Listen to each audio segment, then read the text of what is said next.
Hello and welcome everybody. This is going to be a quick playthrough of the original Subnautica. I chose to do this right about now because the Below Zero game, which is the sequel, unrelated sequel, is coming out Friday next week on May 14th. So I figured I'd give first game another good playthrough here. We're gonna go hardcore, and yeah, I'm probably gonna skip the loading screen, so... Attention. Hull failure imminent. All personnel abandon ship.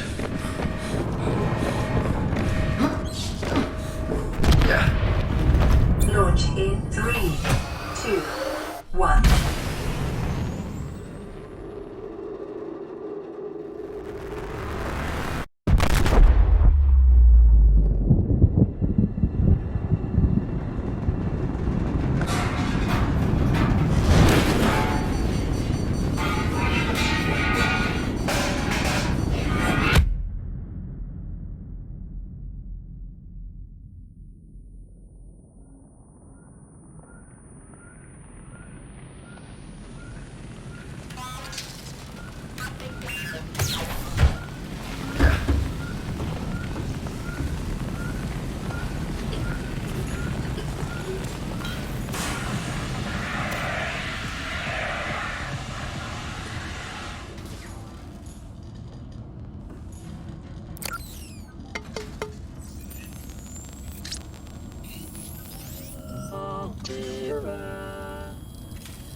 You have suffered minor head trauma. This is considered an optimal outcome. This PDA has now rebooted in emergency mode with one directive: to keep you alive on an alien world. Please refer to the databank for detailed survival advice. Good luck. Alright, so that's it for the tutorial, I guess. I have played this game before, so I know exactly what to expect here, and that friggin' inventory menu, the key binding, always gets me. Oh boy. Alright, so no matter how you exit the pod here, there's a cutscene, it only happens once, so I'm gonna go through both of them real quick.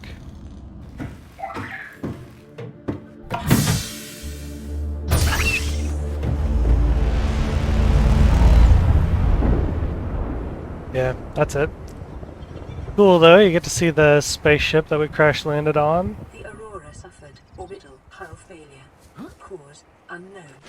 0 human life signs detected.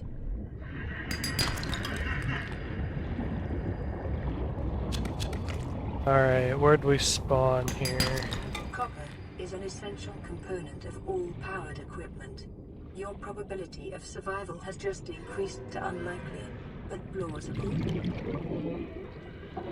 I really like this location, actually. We've got tons of resources in that big coral tube there. We're nice and close to the kelp forest here, and we can start farming that one enemy right there who was just following us. We do need some seed clusters, so we're dying.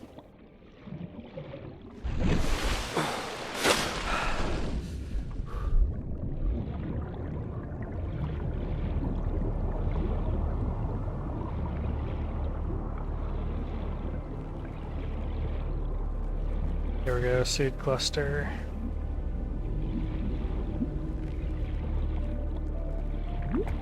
Probably shouldn't go too deep here. Planet grows in unusually distinct and diverse ecological biomes. Further study recommended. Alright, we've got a couple slots left, so maybe we can grab some resources.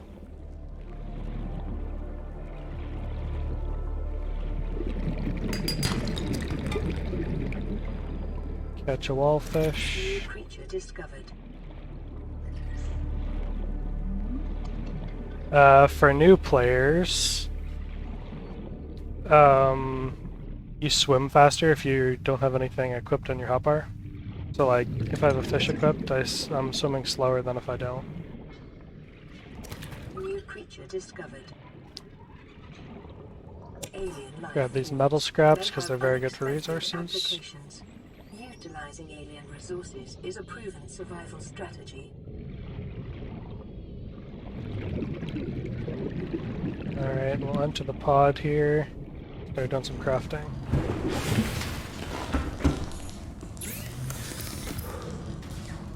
Oh yeah, another tip for new players, if you hold shift while you're doing your crafting, the menu won't close. So I will let go of shift here and kind of prove that. See that crafting menu closed? I can't see what the next recipe is. New blueprint acquired. So yeah, whenever possible, you should always hold The shift. scanner can be used to synthesize blueprints from salvage technology and to record alien biological data. Weapons were removed from standard survival blueprints following the massacre on Braxis Prime. The knife remains the only exception. New blueprint acquired. The fabricator draws from available data to provide environment-appropriate equipment using locally available materials. For your safety, this setting cannot be overridden. Lubricant is essential in construction of vehicles and power plants. Alright, are we good, tutorial lady? Can I speak again?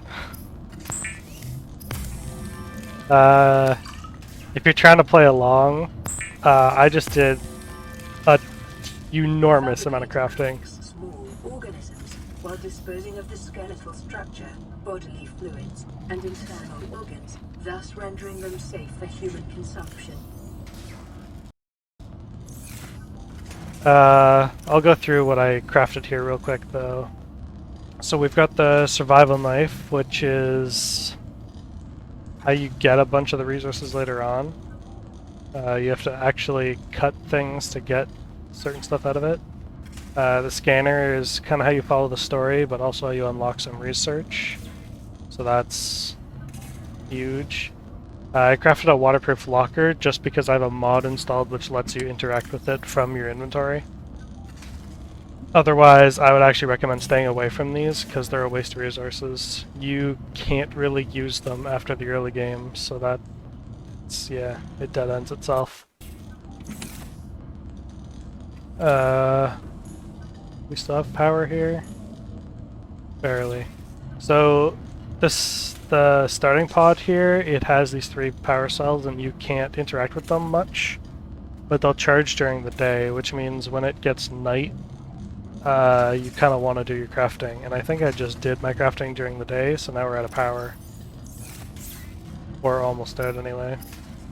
The next thing the game wants you to do is to craft the repair tool here. So that you can repair all the sparking things in here, which is the... I don't even know what this does. I don't think it does anything, really. And then the radio, which is how you follow the story. Instead of doing that, I'm going to do a bunch of resource gathering so that we can jump straight into base building. And then we'll kind of follow the story after that, because I feel like the story doesn't always need to happen right away. Plus, it's a lot of waiting around, whereas I'd rather have a bunch of research done. So yeah, we'll start with that. Oh, and I totally didn't even mention the oxygen tank and the flippers I crafted. Yeah, so just looking at the tooltips, you know exactly what they do, but yeah. Basically, starter game, you want to get those 2 things done first, and then any tools you can get out of the way. God damn it. Alright, let's do the other cutscene here.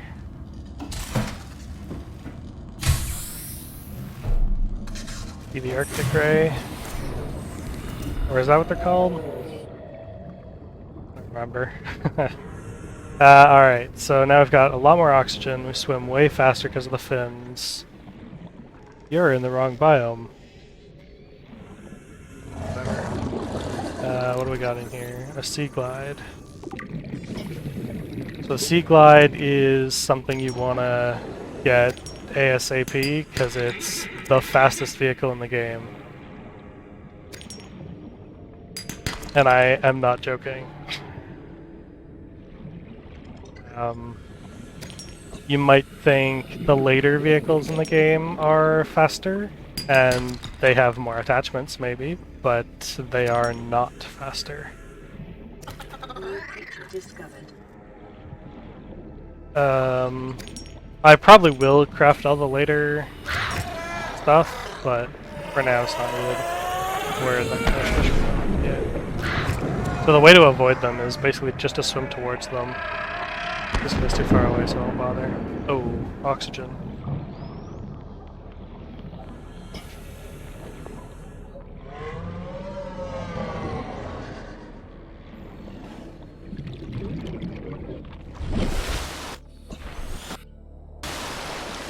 I'm used to hearing the alerts, so I wasn't paying attention. There is a bit of a tip there, which you've kind of already seen though. That's that even if your screen goes completely black from oxygen deprivation, you can still swim, and the game is pretty generous on how long you can go for without oxygen, so it's not a big deal. And it's not like there's a death penalty unless you're playing in hardcore, so...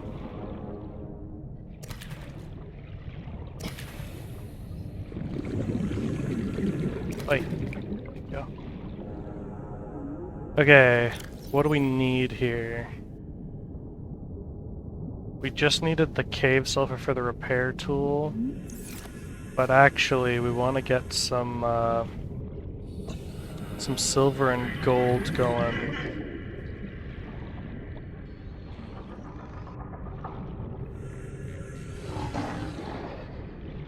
I know the game is real dark at night, by the way, so you're kind of gonna have to bear with it until I get some lights going.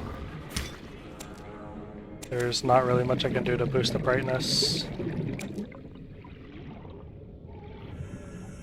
In fact, when I go over the footage, if it's too dark, I might just skip this section.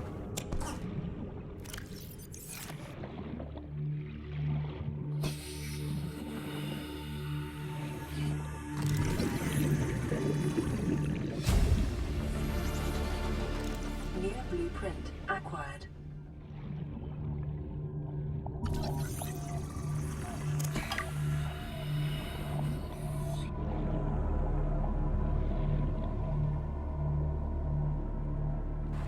Short-range scans suggest this biome supports extensive biodiversity and connects to a number of small cave networks. Alright, so time is switching over to day now. You can tell because it's getting brighter. Still just doing some resource gathering. Let's dump a whole bunch of this stuff just so I have more space. What just attacked me? Oh. You mind, buddy?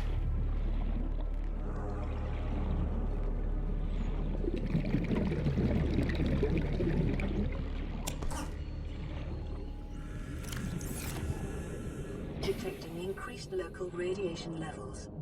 Trend is consistent with damage to the Aurora's drive core, sustained during planet fall.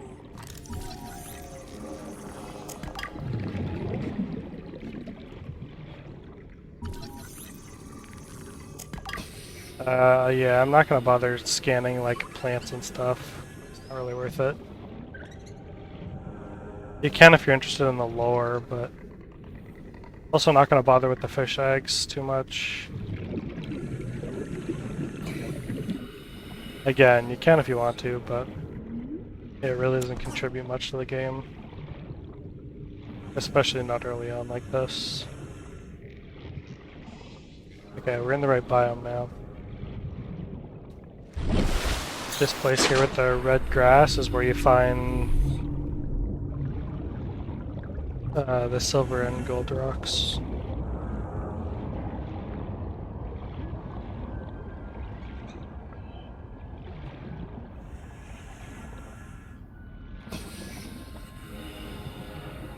Thought it turned day, what's going on? Game got dark again.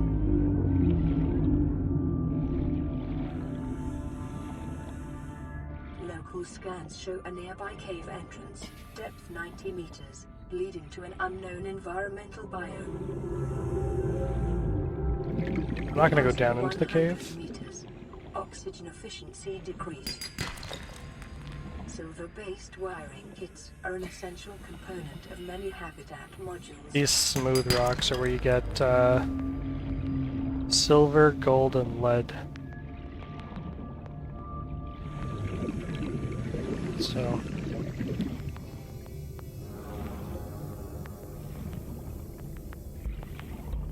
that's what we're after.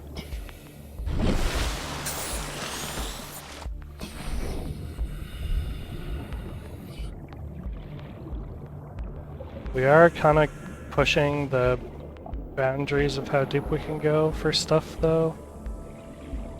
You're not really supposed to go much deeper than this without the first tier of research, which we are not at yet. 4 slots. That's 1 more metal scrap.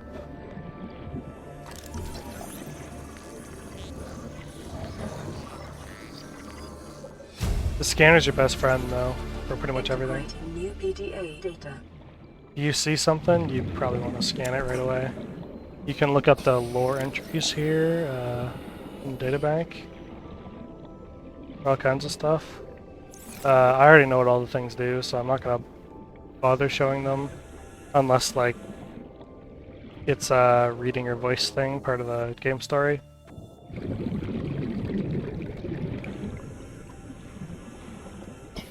There's not very many of those, though, so...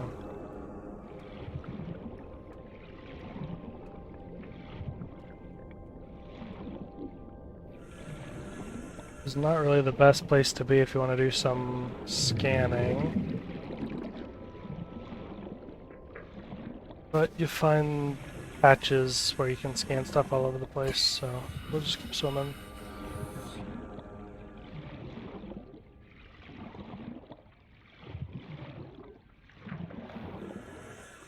Probably should watch out for the sharks a bit, because it is hardcore I'm playing on, but... There's your over there. You should use the crash site for orientation, otherwise it's easy to get lost.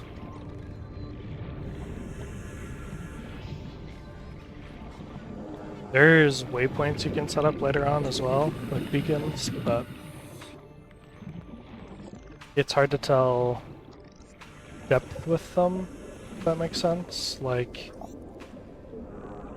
if you place a beacon inside of a cave, there's no way for you to know that's in a cave, other than by remembering that's where you put it.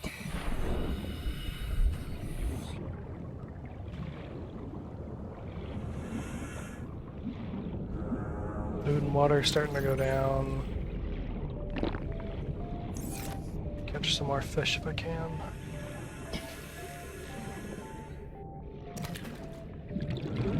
Part of the game I don't really like doing. Once you get like a little bit further in than where we are right now,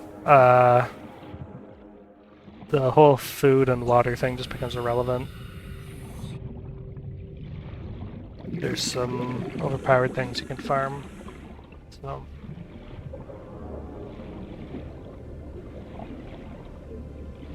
Gotta swim all the way back to our pod. I don't have inventory space, so I can't pick up anything else.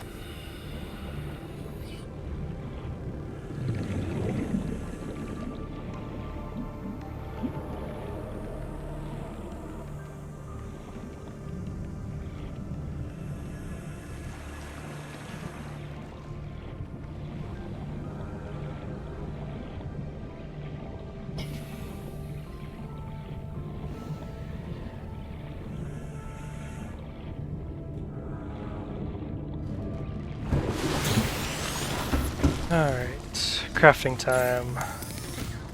First, let's do food and water.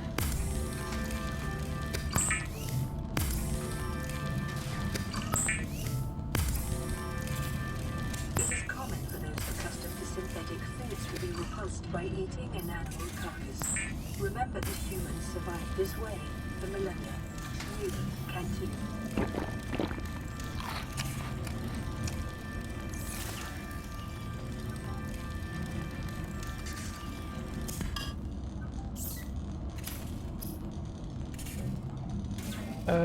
No, let's keep our titanium in small form.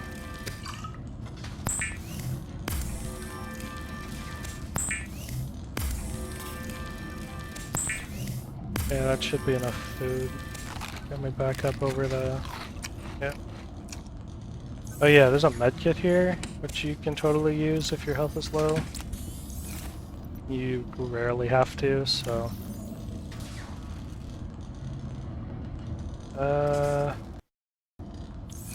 What did you need for the repair tool again? Rubber, which we have in storage there. Sea glide we want to craft. Lube, wire, and battery.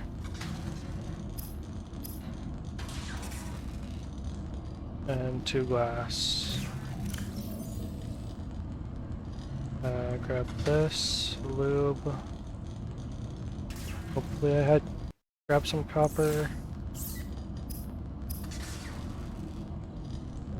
If you misclick, it closes the menu. Okay, repair tool.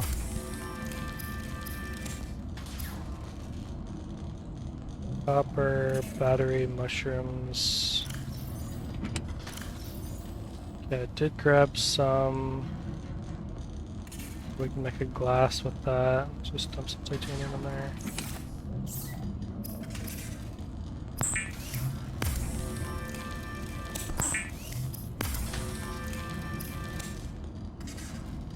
Oh, it's 2 glass. Okay. And the battery, I'll have to go and grab some more mushrooms.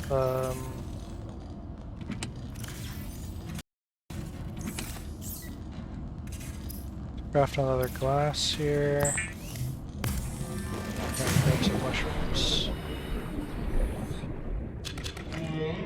When I first started, what I would do is go around and just pick up like hundreds of mushrooms.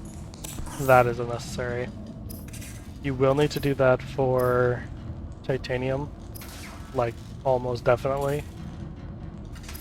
But not the mushrooms, you can kind of collect plants as you need them. To take this off, and I think it costs 6 slots, so ditch some titanium. That should be enough. Yeah, unequip. Now we can craft it up.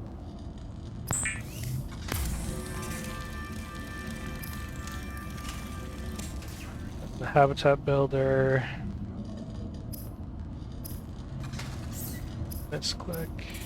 Battery, battery. Oh yeah, it needs rubber. Wait, what doesn't? I put that in the...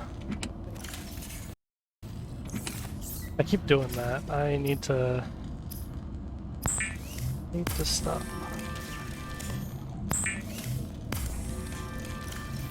Okay, Sea Glide takes up a lot of space, so... The Sea Glide will increase your effective exploration range. For your safety, please pack supplies for long journeys and stay within 5 kilometers of the nearest life pod or habitat. The Sea Glide is also a light source, so no more super dark areas. Okay, that's inventory management. I can cook 1 more fish. I'll run out of power, so... Yeah. Let's get the Sea Glide out. This little animation plays first time. Or is it first time in the water?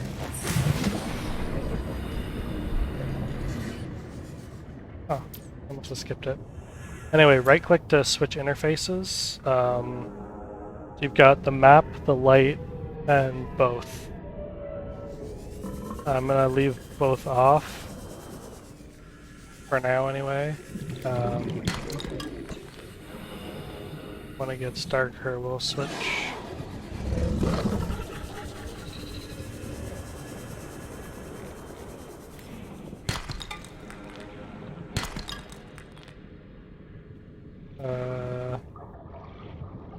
Not really anything in this cave we need, so let's just dip.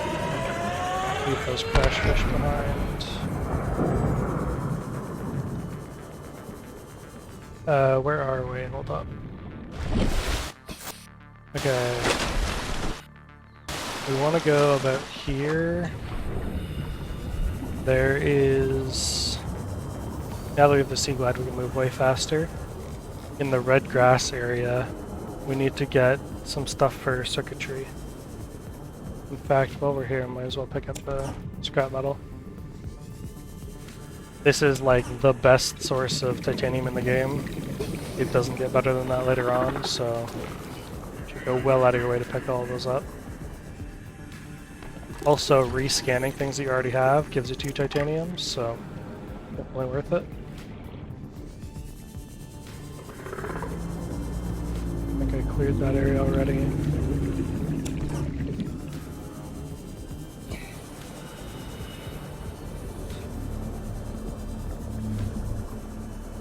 Okay, here we go. Gold. That's all the gold we need. Now we need 2 silver.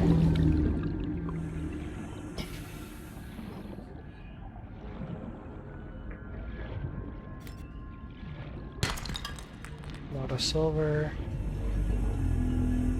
I kind of hate this grass because you can't see inside of it, and there's usually stuff spawns in there. Alright, space.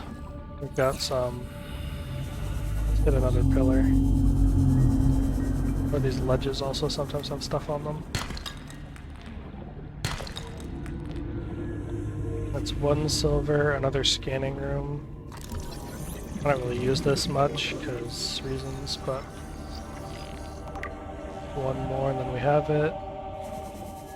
Grab this and then we'll cheese some air over here. There's no crash fish.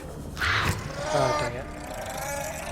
Detecting sulfur deposits in local cave systems. Sulfur is an essential component of the repair tool. Why didn't the tutorial lady tell me that earlier when I picked up sulfur?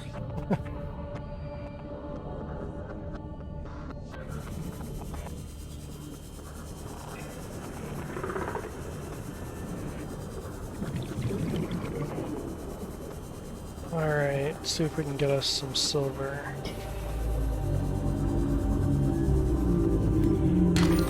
Not silver. There we go. That's all we needed for now. Obviously more is better though, so...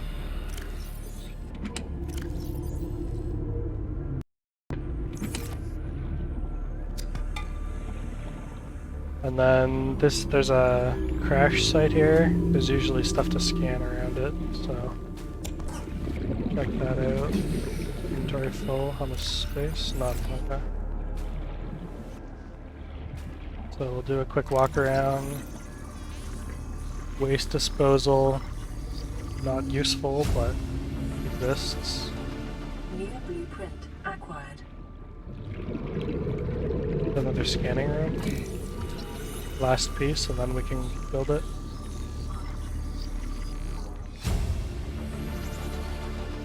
New blueprint acquired.